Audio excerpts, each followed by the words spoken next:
Stanford University. Okay, well, welcome to lecture 17. This is kind of our last regularly scheduled lecture. The next two lectures that we have, which are after the holiday, are actually going to be guest lectures, and we will have some fun lectures for you there. Today, we're going to talk about media. And so there's a few topics here. One is how to get media into your application. And by media, I mean sounds, video, audio together, video and audio together, so which we call a movie. And then also static images you get to the camera. So we're going to talk about how to get that stuff all into your app and how to do things with it. We'll talk about the MPMovie player controller. So that's an object that lets you play movies in your user interface. And we'll talk about the assets library, which is just a mechanism for saving your videos and images into the user's space that they can manage with their Photos app.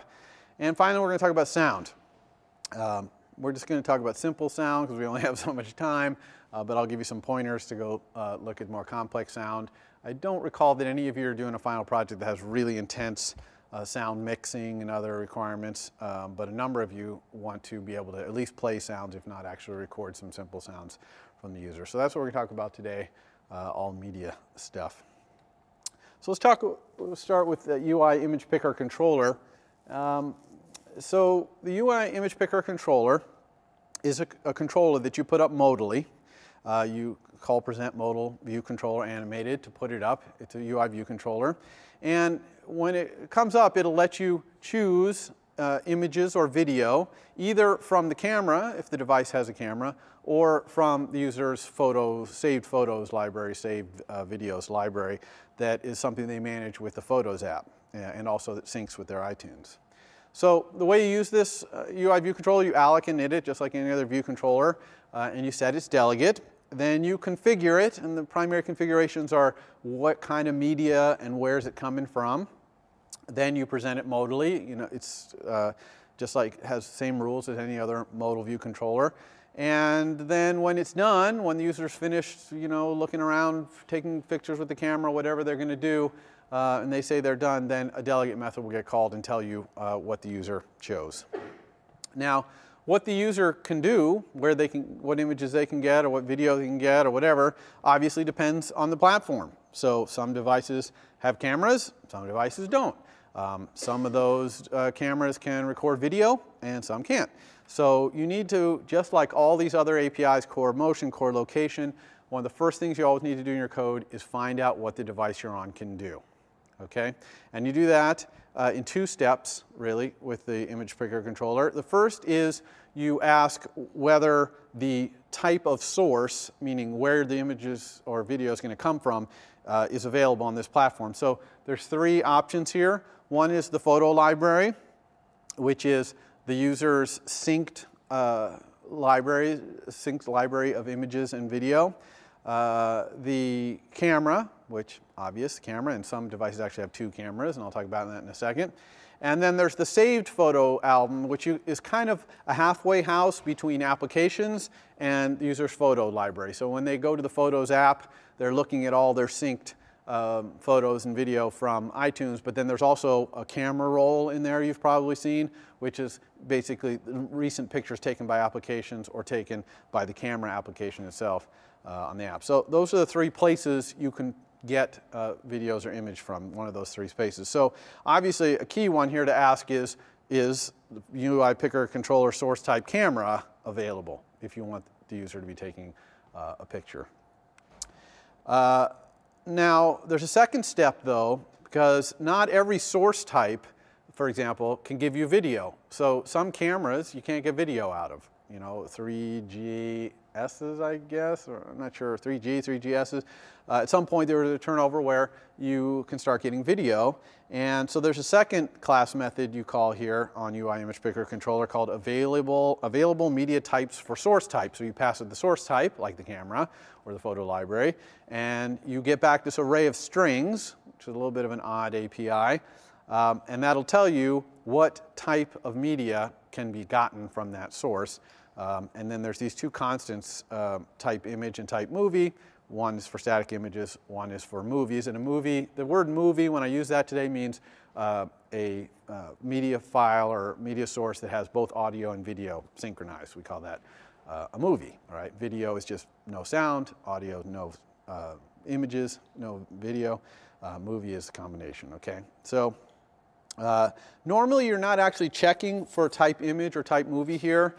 Usually you're either just setting the type to be image because you know you only want static images, or you're willing to deal with images or movies, in which case a lot of times you'll set the media types you want to be the array that comes back from this. In other words, I'll take anything the user can give me and I'll try and deal with it. As I said, some devices have multiple cameras, like a camera in the front and in the back. And it is possible, there's a bunch of API in here. Some cameras have flash, right? The iPhone 4 and the iPod Touch, the new iPod Touch have flash. Maybe iPod Touch doesn't, but definitely the iPhone 4 does. Anyway, you can use all these methods to find out if there's a front camera, rear camera, whether it's flash, and set the flash modes, all that business. So you can look that all up if you're interested in that. Usually we're not setting all this stuff. We're kind of letting the user set that because if we put up the UIImagePicker controller with the camera, there'll be buttons on there for set my flash to auto and switch between the front camera and the back camera. So we're going to let the user do that 99% of the time. Okay, so now that you've found out what the device can do, okay, you now have to set in the UIPicker, so you've created this UIPicker controller instance by doing alloc init, and notice that I'm abbreviating UIImagePicker controller to be UIIPC, because otherwise my slides, all the lines would be going off the edge all the time. So I've created the picker instance. What do I need to do? Well, you can see the first line there, I'm setting the delegate. One slight note about this, when you do this, the compiler's going to start complaining that your delegate, self in this case, does not implement UI navigation controller. Okay, and that's because UIImagePicker controller, it is a UI navigation controller itself, which is kind of odd. And so all you need to do is say you implement that, but you don't actually have to implement any methods out of the UI navigation controller's delegate protocol. So be prepared for that. So anyway, so here what I'm doing is I'm saying if this device has a camera, then set my source type to be the camera. So in this code, what I'm going to say is I want to get an image, and if there's a camera, I'm going to try and get it from the camera. If not, I'm going to kind of default to getting it from wherever I can get it, which is going to be the photo library by default, the saved photos. So a lot of times what you'll see applications do is put up an action sheet here, where you'll say, I want an image. And an action sheet will come up and say, do you want it from the camera, or the photo library, or your saved photos, or maybe just photo library and camera. And you click which one you want, and then it sets the source type to whatever they chose. Obviously, it's not going to offer you any choices that aren't available source types, and then off you go. So, but here I'm going to set it to the camera if it's available. And then I'm going to say that I want a movie. I only want a movie. So I'm going to check the available media types to see if it contains the object movie, KUT type movie. And if it is, I'm going to set my picker's media types to be an array with just that one object in it. If not, I'm going to fail. So I'm going to put up an alert or something that said, couldn't capture movie, because that's obviously I'm going for the movie from the camera here. So this is just, I just put this up as kind of an example code of how you manage setting the source types you want, setting the media types, asking what's available, et cetera. And you can do any combinations that you want depending on what your application is trying to import. Sometimes you don't want movies. You can't deal with a movie if the user picks that. A lot of times you just want a static image, for example. Okay, so what else can you set about the picker before you put it up, okay, to the user modally? And one thing is editability. So it's really a pretty powerful user interface for editing that, you know, you as the API caller don't really know exactly what you're going to get here. It turns out you get something that's pretty powerful for the end user. But what you're basically saying to the picker controller here is, to whatever extent you can allow the end user to edit this photo, let them do it. okay? And you can either have that be yes or no. And we'll see what that looks like when we do the demo. You can also limit the video capture either to a certain quality type, like kind of a low-res video, like if it's something that you're going to be embedding in a little small thing in a web page, maybe you want it to be really low quality, and also time duration. You can say, well, I don't want more than a 1-minute snip here of video, or even 30 seconds, so you can set that duration as well. There's a lot of other things, like how the flash is used and things like that, which you can check in the API, but these are the main things that you're going to set. So after you set it all up, you present the picker, and usually then you'll just release it. Okay, so it's just like in any other modal view controller. You present it, and then you just release it. Okay. Then the user's going to muck about in there, picking whatever they want, and when they finally pick something, it's going to call this delegate method, ImagePicker controller did finish picking media with info. And we'll talk about info in a second. And so that's the method in which you're going to extract whatever they chose out of the info, and then you're going to dismiss the modal view controller. Again, just like any other modal view controller.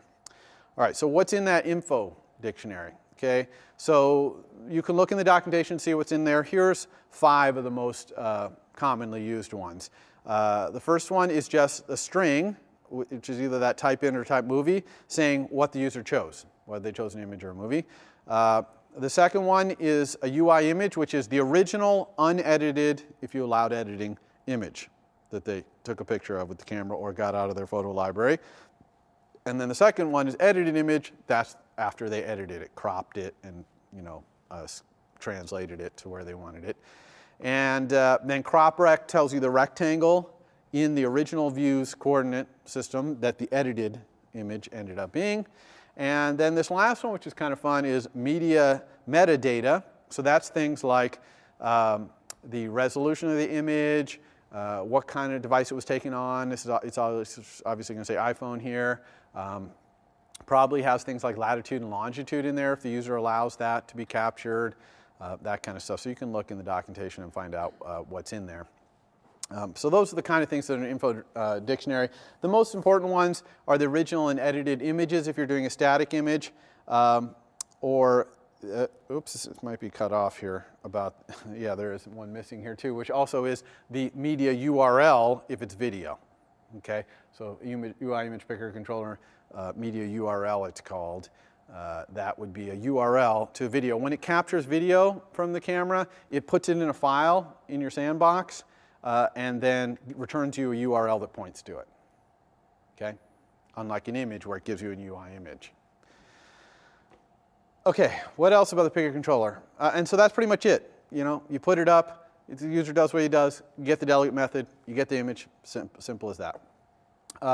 There's some other kind of cool stuff you can do. There's this camera overlay view, so you can put your own transparent view with controls or whatever on top of the image that the user is trying to capture with the camera. And you can even replace, if you want, the controls that say take a picture or whatever, with your own controls by setting this show cameras controls equal to no. If you set shows camera controls to no, then you better have a button somewhere in your custom overlay view that is take a picture. And then you call this method take picture to make that happen. And you also, the image that's coming from the camera and being displayed on screen as the user tries to decide what they're going to take a picture of, you can zoom it in or translate it. I don't know that you can rotate it, but you can certainly translate and scale it. And why would you want to do that? Well, your custom controls might be putting some kind of border and you want the image to fit into a certain place on there, right? You might put your custom controls all the way around the outside of the image, so you want to shrink it down, put it in the middle, or you want to stretch it up to the whole screen. One thing that I mentioned up here is the camera is taking a 4:3 ratio picture, although that may not even be true on the iPhone 4. I think it might be taking a widescreen. I can't remember the exact thing, but in any case, it might not be exactly the same as the screen's aspect ratio. And so you might want to be using the transform to blow it up to use the whole screen with some loss or whatever. That's usually pretty sophisticated stuff. Most people just put the picker up and use the standard user interface, which might be better for the user unless you really are going to be doing something special with that overlay view. All right, so So if I get an image back, a UI image, I know what to do with that, right? We have UI image view, all that thing. What if I get a movie back? Okay, how do I display that movie on my screen? I want to put that in my app. And you do that using this class, this framework called the Movie Player Framework. And there's two important classes in there, Movie Player Controller and Movie Player View Controller. Okay, so these things together are used to play back movies. And they support these two formats up here. And you create either of them by saying init with contents of URL, and you pass a URL. Same kind of URL you're going to get back from the UIImagePicker controller, right? And then the MPMovie Player View Controller is a modal view controller, okay? And it, you know, on the iPhone is full screen. Not really sure. I think it's probably full screen on the iPad as well. And the thing that's different about it, though, is you don't present it using the normal present modal view controller. You use these two methods to present and dismiss it. Present movie player viewer controller animated. These are added by using categories. And but otherwise, it acts just like a modal view controller. It's going to put that thing up, let the user play the video, rewind, you know, do all those things, and then there will be a done button. When they click done, the modal view controller will come back to you, and you dismiss it normally. There's also, though, this MPMovie Player Controller, not Player View Controller, but Player Controller, and it has a property called View. And this is a view that you can actually embed in your own views, okay, in your own view hierarchy. Does that make sense? So it's not going to take over the whole screen. So it can be like an embedded thing. You have to be a little careful with this view. You can't just unlimited put this view anywhere you want. You have to create your own view that is going to be put in, and this thing's view has to fill the bounds of that view. Now, your view might be in another view hierarchy. That's fine. But whatever view you add this thing as a subview, it needs to fill the whole bounds. That's one restriction of it. Also, you cannot be mucking about with the subviews of this thing's view. You have to think of it as just like it's one view. It might be built out of other subviews, but for you, it's one view. However, you can add subviews to it, which is kind of cool. So doing overlay views for video, really easy. You just add a subview that's mostly transparent, and then draws what you want to draw. And there's also a way to actually put a background view on this thing too, but check the documentation if you want to do something like that. But if you just want to put a video up and maybe have, you know, something, a title or something overlapping it, it's really easy. You can just add your own subview to it, okay? So some videos that are out on the web require credentials to play. I'm not going to get into that here, but go take a look at these NSURL classes, NSURL credential, NSURL protection space, NSURL credential storage. You just set those up with the username and password for the credential that you want to get, and then you can use that to play the video. So just so you know if you're going to try and do that, to look those up. So that's playing movies, really easy. The assets library is just a little class that manages storage in that saved photos album, right? Where the user's kind of this halfway house, like I said, between the photos, their photo albums and the apps. And one thing to note about writing an image or a video, these things are big, okay? Most images the camera takes, they're high resolution cameras, many megapixel cameras. It takes a while to write them out to flash memory, because flash memory is not super fast to write, okay? So these methods in the library, like write image to save photos album with the metadata, that's the same metadata you get from that info dictionary. They write that, they do it in a thread, and then they'll call this block when they're done, okay? So, and it can take, you know, 2-3 seconds sometimes to write a big image out to the file system. And there's a similar write video to saved photo album as well. And also you can look in the saved photo album and find assets that are there. Okay, so that's a simple class. Okay, sound. So there are a lot of different APIs, frameworks for doing sounds in iOS. There's core audio, which is kind of this lowest level audio processing API. There's AV Foundation, which I'm going to talk a little bit about today, or at least pieces of, which is kind of a middle ground in terms of ease of use. There's obviously the Media Player Framework, which you saw that video thing in. There's something called OpenAL, which, if you guys know what OpenGL, which is this 3D graphics language, well, there's OpenAL as well, which is kind of a 3D sound processing mechanism, so that, you know, you're playing a space game and the things sound like they're coming from behind you, even though, you know, the two speakers are in front of you. Manages depth and width of the sound. And there's a whole mechanism in there for mixing, and I mean, some of the highest end sound processing applications in the world that run on Mac OS are using the same libraries that are available for you on iOS too.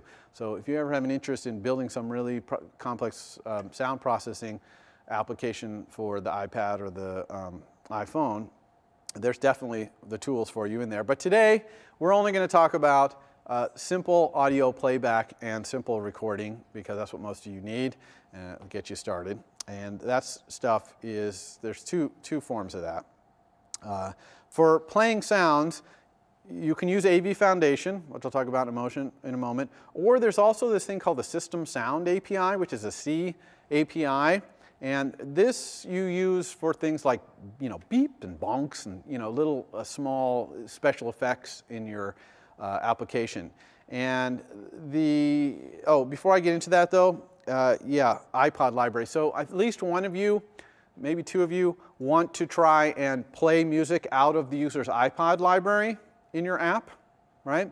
The way you do that, I'm not going to talk about that today for time reasons, but the basic idea is there's this class MPMovie controller, which is a view controller you can put up that lets the user pick songs out of their iPod library. Or you can actually create these things called MPMovie queries, which are kind of like NS predicates, but for looking in the music library. So there's things like, you know, artist equals Beatles.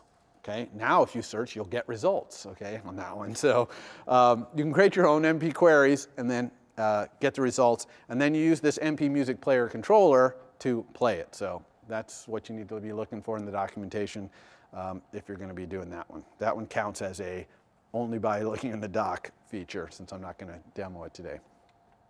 All right, so back to this simple sound playing API, the C API. This is for short, non-repeating, playing immediately, no volume control, uncompressed file formats. Okay, so that's a lot of restrictions. This is very simple, but it's great for beep, alert sound, vibrate the phone. Actually, you can do this way if you want to do, you know, vibrate. So how does it work? Pretty simple. You register the sound with the system, and then once you've registered it, you can play it. And so there's this type def system sound ID. So I've typed my sound to be one of those. And then I went and get a path to a sound file. Now remember, this has to be uncompressed format, like AIFF or WAV or something like that. Here I've gotten it out of my main bundle path for resource. So this would be an AIF or CAF file in this case that I dragged into my resources bundle in Xcode. Then I need to turn it into a URL, because this all takes URL. And then I call this function audio services create system sound ID. Now notice that does not take an NS URL. It takes something called a CF URL ref. Okay? Anytime you see these CFs, and you might have seen this in the debugger or in leaks or things like that, where you're seeing, oh, what's that CF string, CF array, what are those? Well, CF is short for core foundation. And so CF string and CF array and CF URL ref actually can be casted into each other with their counterparts, NS string, NS array, NS URL. So in this case, I have sound file URL, which is an NS URL, and I'm just casting it to be a CF URL ref. You might ask, why did both of these things exist? Well, the whole CF core foundation mechanism is not using objects. It's not using Objective-C, right? It's using pointers to structs and things like that. Through the magic of programming, they've made them so that you can just transfer between the two directly by casting.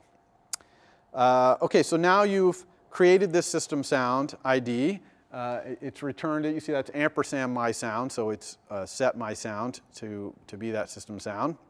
And you can play it by just saying audio services play system sound. Give it the my sound, boop, it'll play.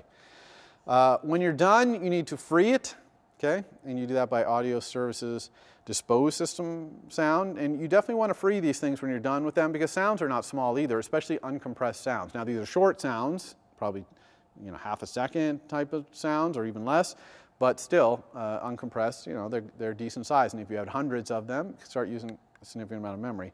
And then I said you could do vibrate if the device can vibrate. There's a special system sound, K system sound ID under by vibrate, so you can play that. There's also this function, audio services play alert sound, which will kind of does things that are device dependent. So check the documentation on that one. But so some devices have vibrate where you can set a setting that says vibrate when the phone rings. Well, if you do that, then on that kind of device and you call place alert sound, it'll play your sound and also vibrate if that switch is set to that. You see what I'm saying? But if you just want it to do the vibrate, you can just do system sound ID vibrate. Okay? So that's the simplest sound API. Very good for sound effects, beeps and bonks. Yeah. When you tell it to play a sound, does it do it in a different thread, or does it take up the main thread until it's done? It plays it in a different thread. It plays it immediately, though, and you can't control the volume, anything like that, but it returns immediately and plays the sound. So your application continues to run, so you don't block the main thread. By the way, you might have sounds that you got from the internet or recorded yourself, and maybe they're in MP3 format or some other compressed format, and you want to convert them to an uncompressed format so you can make a sound effect out of them for this purpose. There is a Unix command here, AFconvert, that ships with the SDK. It might even come in Mac OS that lets you convert between file formats. So check that out. Check the man page on that one. Okay, so AV Audio Player. This is part of AV Foundation, which is a framework, its own framework. Kind of a medium-level object-oriented API for playing and recording sounds. So we're going to talk about AV Audio Player first, which is the player. This now is for playing longer sounds, maybe even 30 seconds or a minute, or maybe even a looping background sound, some music for your game as the guy wanders around, some music is playing in the background. You can set it to loop, you can pause it, you can seek around in it, right? Say go to this point in it and start playing there. It provides metering, it'll tell you the volume levels. Let you play multiple sounds at the same time and will automatically mix them. So that's kind of cool, right? You got your ambient music on the background and then boo, this explosion, something like that. It's another sound, you can play them at the same time. It's an object-oriented API instead of the C API. And it supports a lot more file formats than these just uncompressed. So this is a lot better, right? This is not even the highest level sound API, and it's a lot better than the C API. So how do we use it? Okay, you allocate and init it using the URL of the sound file. So same thing, I'm using the exact same path for resource here. This one happens to be an MP3 though, instead of a CAF file. I get the URL and I just say AV Audio Player alloc init with contents of URL, this sound file URL. Okay, exactly what you would expect. And now you just play by sending play to it. All right, and you can pause by sending pause to it. You can scrub. Everyone know what scrubbing is? Scrubbing is moving around in this file. So you fast forward and rewind basically. And you do that simply by setting the current time property of the player. Right? So here what I'm doing is I'm assuming I have a slider that has a value that goes from 0 to 1. And so I'm just setting the current time in the player to be the duration of this player, so that's the duration of my sound, how many seconds or minutes long it is, times the sender's value, some number between 0 and 1, right? So I'm scrubbing. And you can literally have this slider on the screen and be moving it back and forth, and it'll be rewinding and playing that sound in real time as you do it. It's really pretty awesome. You can also set the volume, player.volume, from 0 to 1. You can also find out what's going on as this thing is playing by setting yourself as the AV player's delegate. So you can find out when the thing stopped playing, because you might have some explosion and you want the explosion sound to complete before you move on to the next thing. Also, there's this interesting concept called interruptions. So if you're playing a sound and a phone call comes in, your sound will stop. Okay, you'll get paused. and this message will be sent to you. You can't do anything to this player while that interruption is happening, because the person's talking on the phone, using the phone's resources. And then when the phone call is over, or whatever might cause the interruption, might not just be a phone call, but that is the #1 interruption, you'll get this thing end interruption, and then you can continue. Okay, continue the sound. You might need to adjust. You might want to scrub to a different location at that point, switch to a different sound, who knows what, but you get notified. And then if there's problems in your sound files, they're not encoded properly or whatever, you'll get those errors as well via the delegate. Okay, so it's pretty powerful but simple to use sound playing API.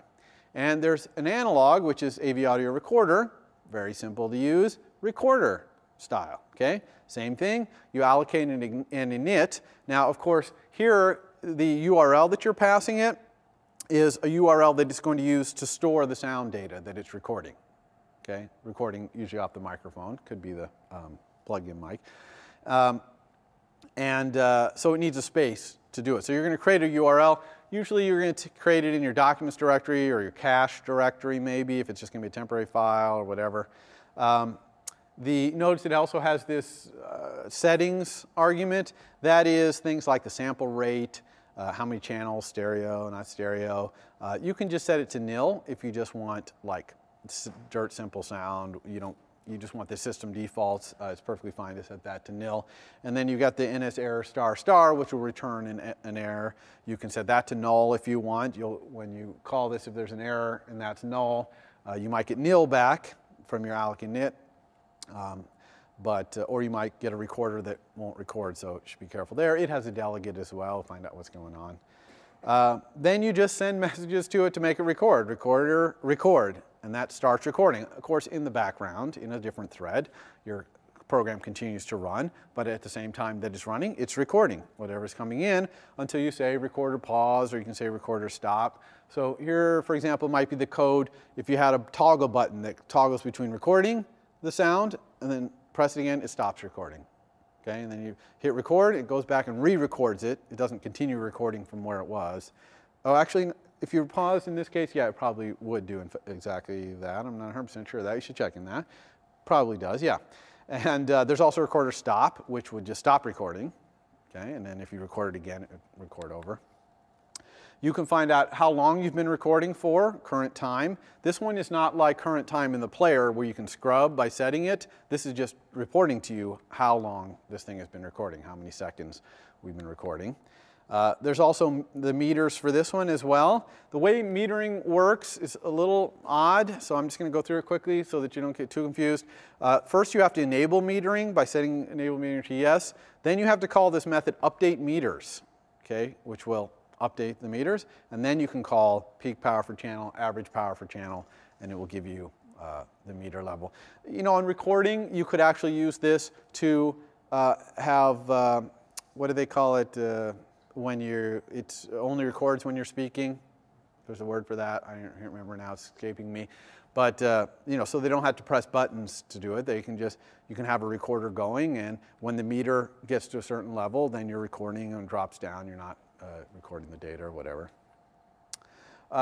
Okay, so I'm going to do demos of this stuff, everything but the video stuff. But before I do that, I want to get out of Keynote, so I'm going to tell you what's coming up. Tomorrow we have this Friday section at Vendall. Next week is this holiday week here at Stanford, Thanksgiving, so there's no lectures, okay, not even on Tuesday. And the week after that, I'm going to have guest lectures. We talked a little bit about that. And then the week after that is your final project presentation on Monday of that week. And remember that the code is due the day before that, and slides are due a few days before that so that I can assemble them all. Okay?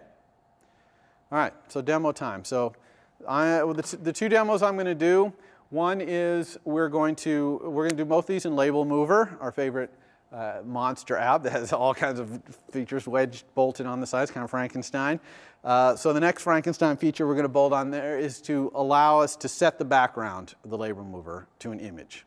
Okay, so we got the label mover, right? Moves that label around. Right now it does it on a white background. We're going to make it so that we can set an image taken from the camera. And then the second thing I'm going to do is You know, we have the Asker view controller that comes up and says, who are you? And it has the text field, and we type in, you know, I usually type CS193P. We're going to add a button on there that lets you record a sound at the same time.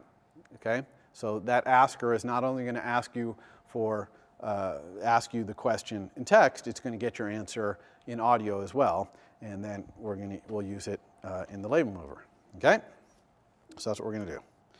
So let's go back to my label mover here. Okay, I'll run it real quick.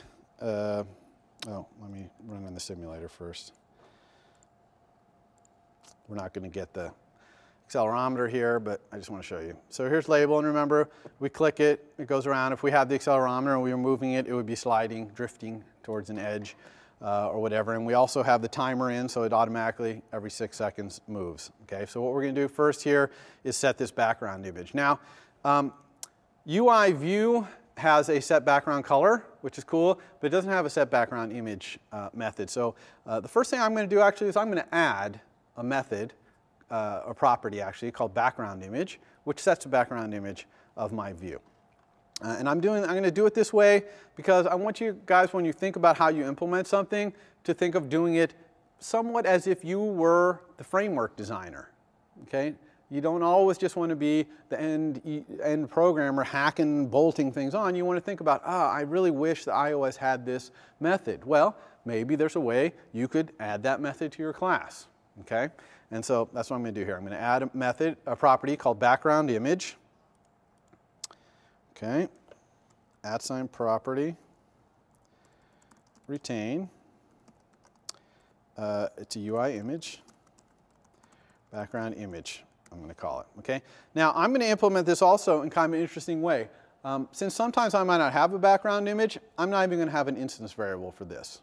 Okay, I'm just going to have the top level view. Remember that we've got a view hierarchy, and there's got a top level one, that's the one in the back.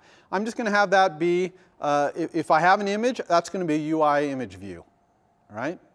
And so, and I'll set the image. And then if I set the image again, and I notice that that thing is UIImageView, I'll just set it. But if I set the image, and I've never set an image before, then I'm going to put a UIImageView into my view hierarchy at the top, okay? So that way I don't even need to have this instance variable. Now I'm going to have to use introspection here to find out whether that top level view is that. So let's, where should we put this? Find some space in our, let's put it down here at the bottom. All right, so first let's do the setter. Actually, what did I decide to do? Yeah, let's do the getter first. All right, so image, UI image, background image. So the way I'm going to do this is I'm actually going to just return self.backgroundImageView.image. And then I'm going to implement this method, self.backgroundImageView. And the reason for that is I'm going to need that for the setter as well. So UIImageView, backgroundImageView. Okay, and so this I'm just going to say if my self.views subviews object at index 0, which is my my top level view, if that is kind of UIImageView, okay, then I'm going to return that thing. And I could probably make this better, pull out common code here and all that, but let's just go like this. Okay, otherwise I'm just going to return nil. So I'm not going to have this lazily instantiate this. That way I can find out if I have an image set without creating this image view, right? So I can ask that question without causing that to happen. Oh, sorry, is kind of class.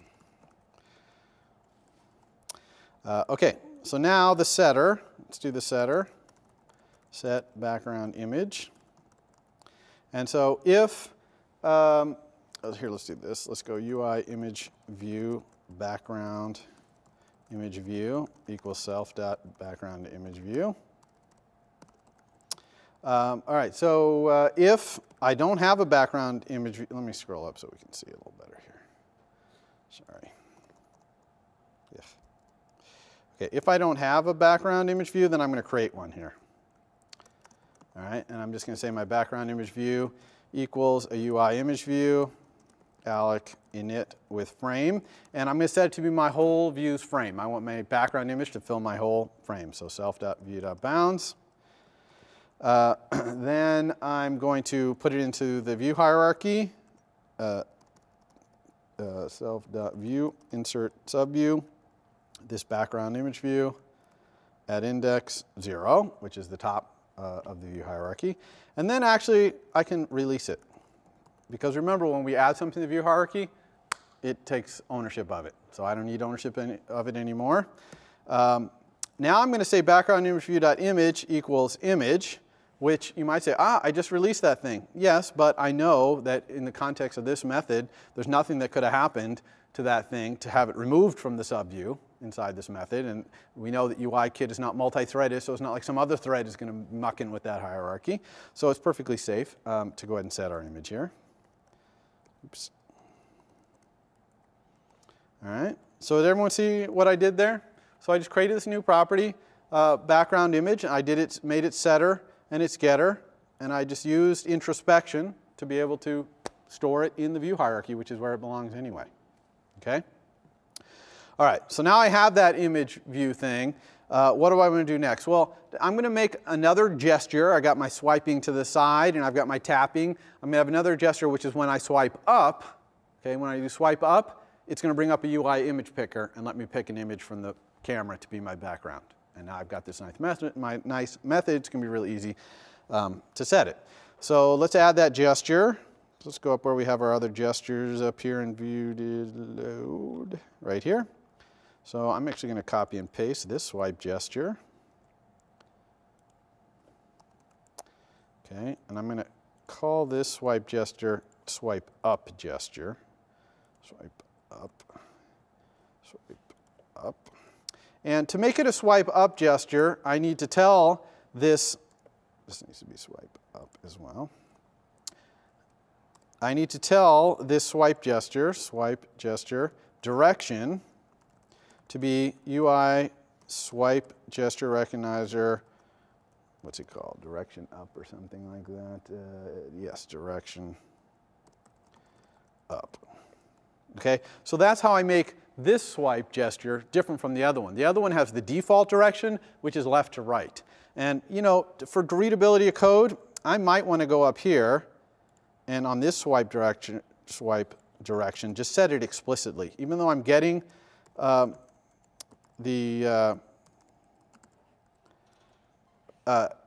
it called? Swipe gesture.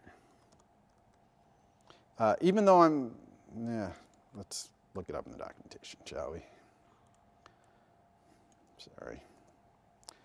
Remember what it is here. Direction. So here's swipe directions. So the default is right, so that's what it's just called right. So let's put that in there. Right. Okay. So I just put that in just to make my code a little more readable. Instead of it having the default direction, it's like, oh, what direction is that? Someone reading this code is going to say, oh, I see. This is the right direction, this is up direction. All right. So now we have this swipe up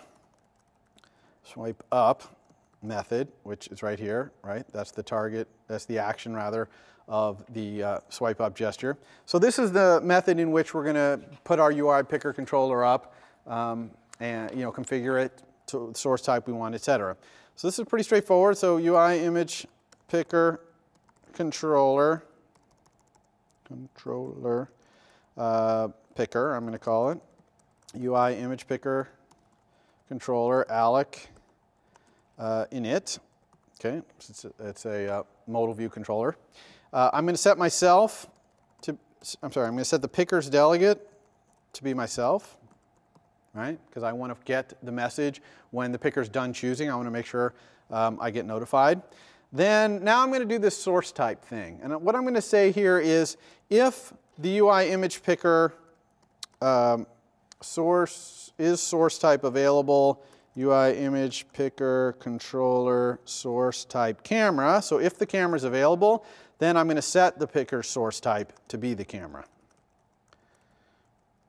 Okay, if not, I'm going to take whatever the default is, which presumably just going to be the Save Photos library, or maybe it'll put up some UI that says there's nothing to choose from, which would be fine. We'd be telling the user then there's nothing to choose from. But the user is asking for an image, and I'm going to try my best to let them choose it from the camera. Again, I could put up an action sheet here. Might be even nicer to let them choose whether they want it from the camera or the Save Photo library. But here I'm going to say if the camera's available, I'm going to use it. And I'm also going to allow editing. Okay, so let's just see what that UI looks like. And then I'm just going to self-present modal view controller, the picker, animated, yes. And now I can release the picker. Okay? Because once I did it presented as modal view controller, that took ownership of it, so I don't need to own it anymore. Okay, so I am the delegate here. And in fact, if we compile, you're going to see we have a warning here that we don't implement the UI navigation controller delegate protocol. This is what I was telling you before. So I'm going to go over here, and I'm actually going to implement both the UIImagePicker controller delegate and the UI navigation controller delegate, even though I'm not going to actually do anything in that one. So now, build, no problems. So let's implement that delegate method. That's all we really need to do here. So it's called ImagePicker controller.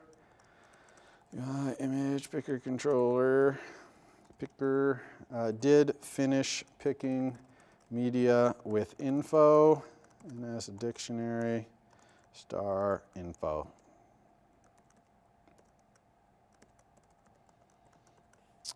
Okay, so this is going to actually return the image information to us. So I'm going to say UIImage equals. First, I'm going to look in the info to see if I can get the key, the object for key, UIImagePicker controller, edited image. Okay, so let's see if we can get the edited image. But if I went back later and turned off editing, where I don't allow editing, then this would always be nil. Okay. So I have to be careful here to try and write some robust code in case I might go back and change that allows editing that I set right here. If I set that to no someday, this is going to return nil. Okay, so I'm going to say if not image, in other words, if there's no edited image, then I'm going to set the image equal to UIImagePicker original image. Okay, so that way I'm going to get the image one way or another. If it's edited, I'm going to get the edited image. If not, I'm going to at least get the original image. Excuse me, sorry. So if there's some image, then all I got to do is say self background image equals image. Okay, and that's it. And then we'll dismiss our model view controller. Okay, so because we wrote that nice set background image, it made the implementation of this method pretty easy. Oh, yeah, good call. There we go. I think I got it on the other ones, I hope, yeah. So,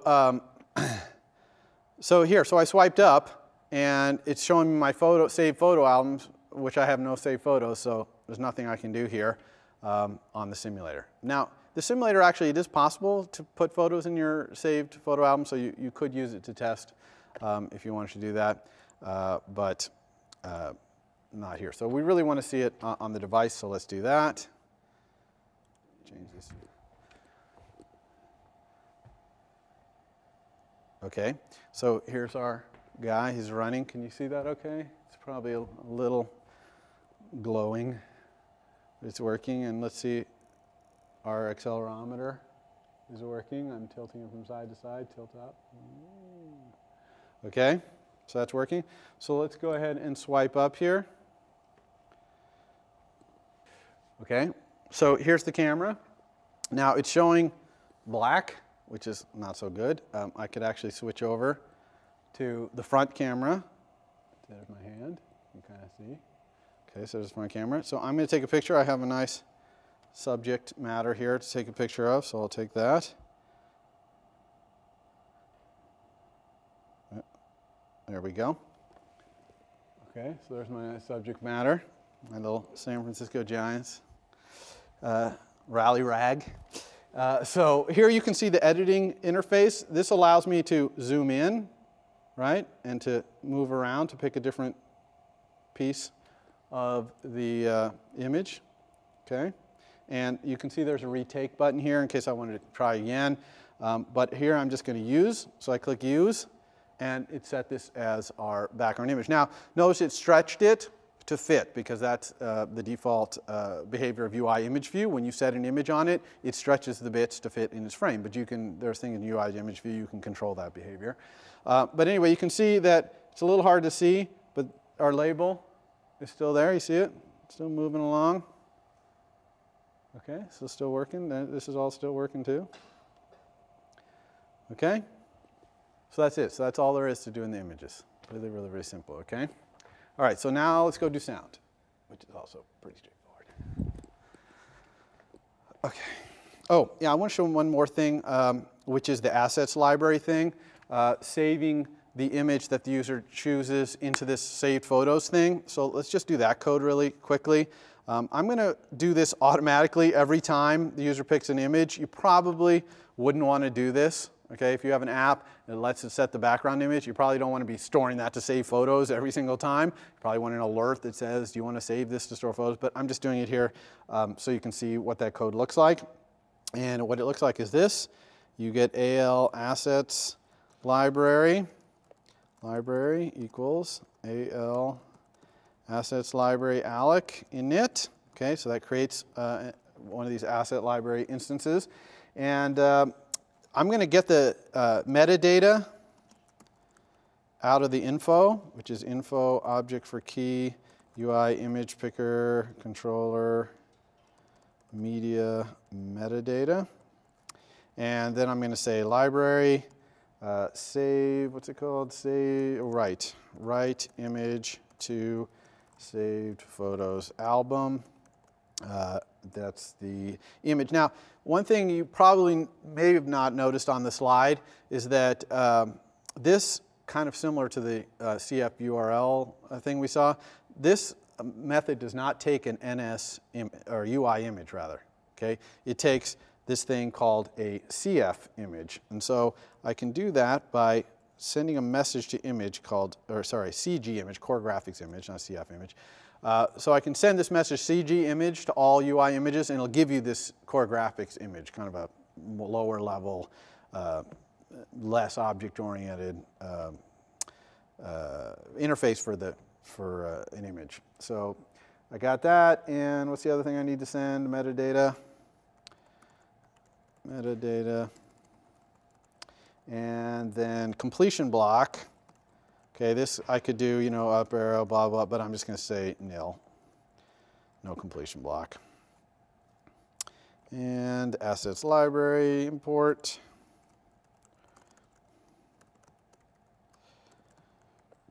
Probably I need to go to my frameworks here and add the framework assets library. Yes. All right. I think that's it. So let's go and run that real quick, show you what this looks like.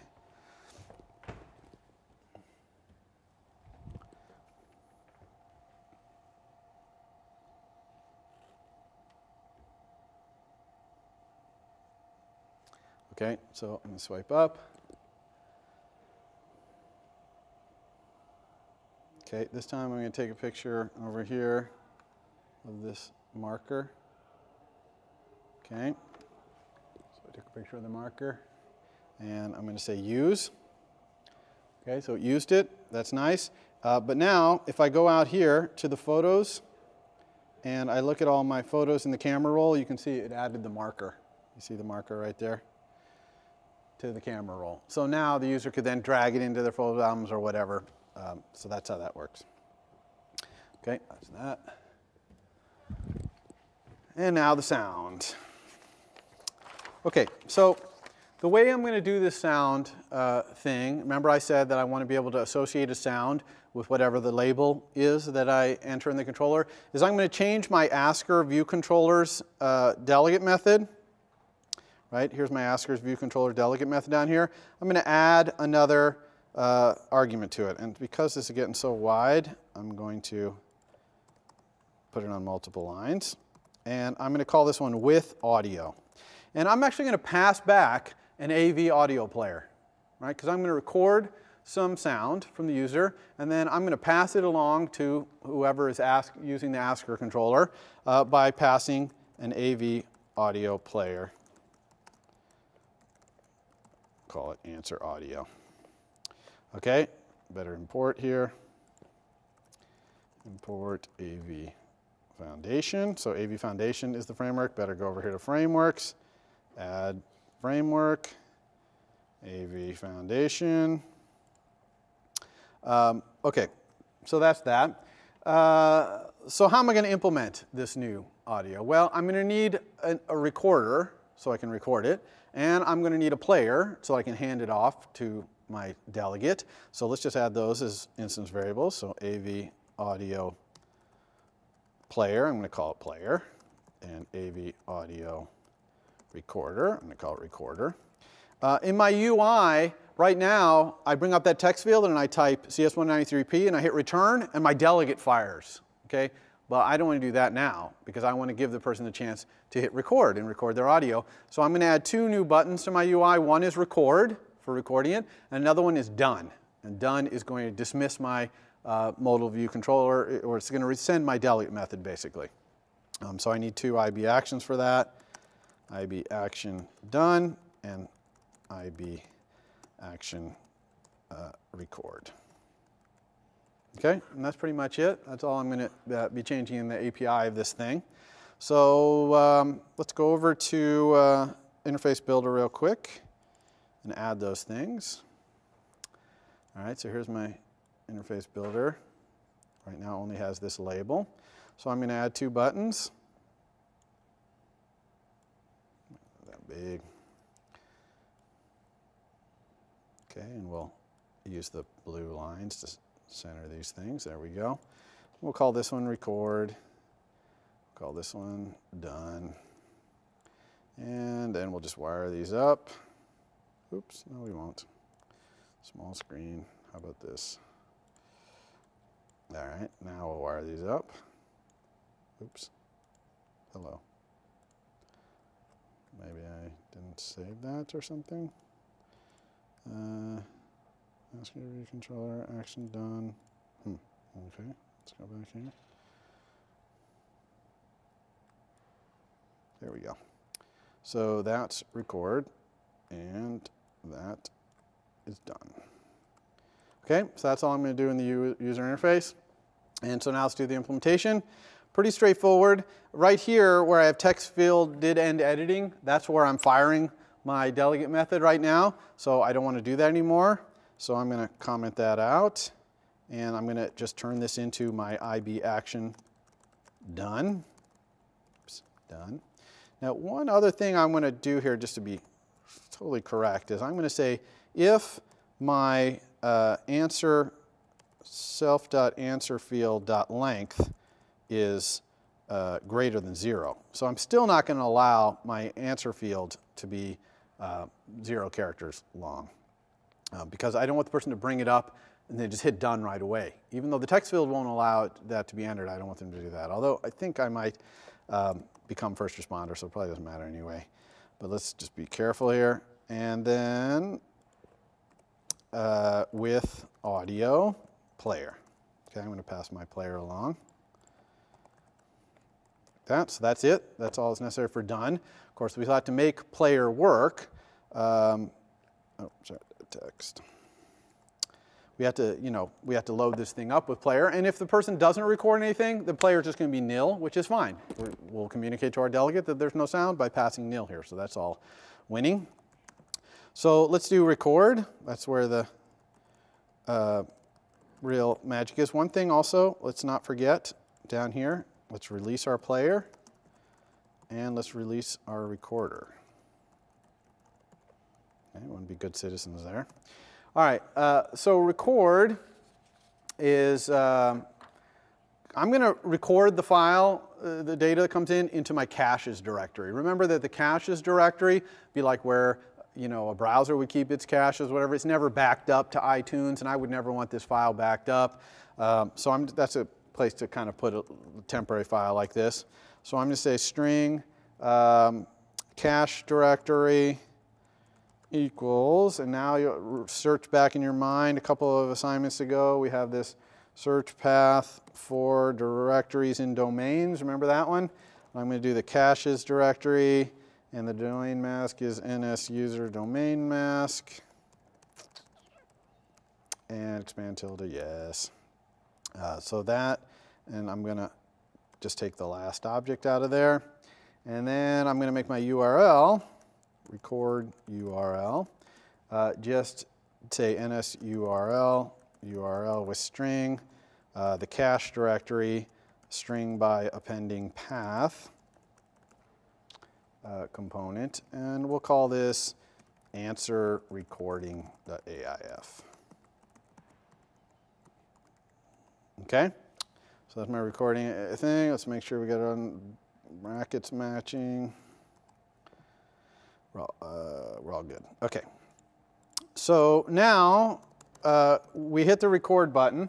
So if we're recording, okay, if recorder is recording, then I'm going to stop the recorder.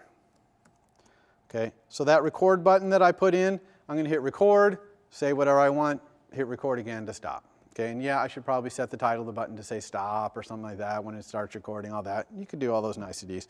For this demo, we're not going to do that. Now, your question?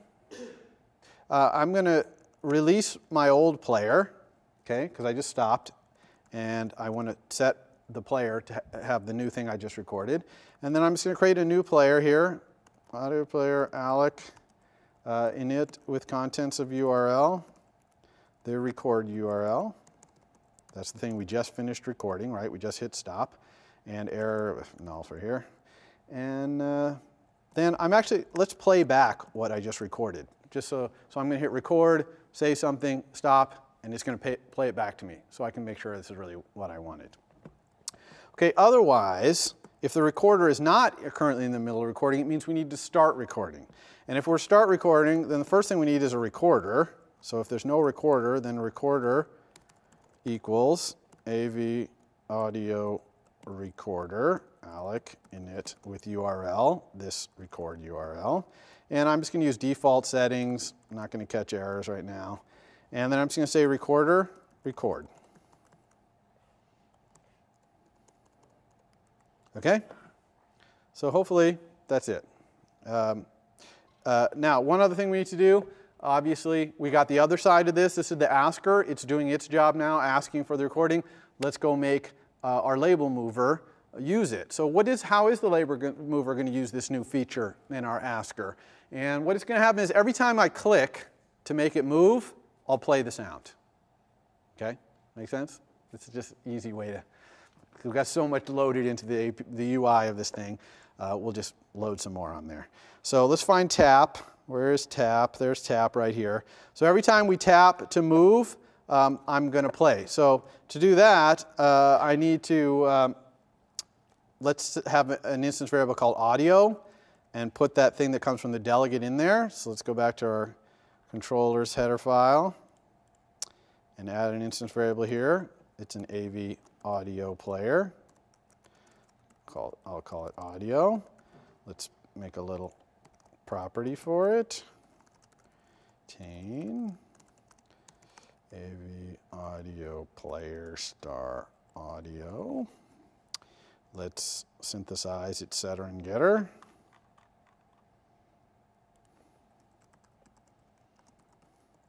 And then let's set it. And we set it in the delegate method, which is right here. So again, I'm going to go like this so we can see a little better. And then with audio, maybe, oops, audio, answer audio. Okay, let's tab that over. And so I'm just going to say here self.audio equals answer audio. And are we okay on memory management there? I think we are, because Audio is a retain property, and we have a synthesize setter for it, so it's going to retain this thing. Okay? But we do need to deallocate audio release, since we retain it. So I think that's it.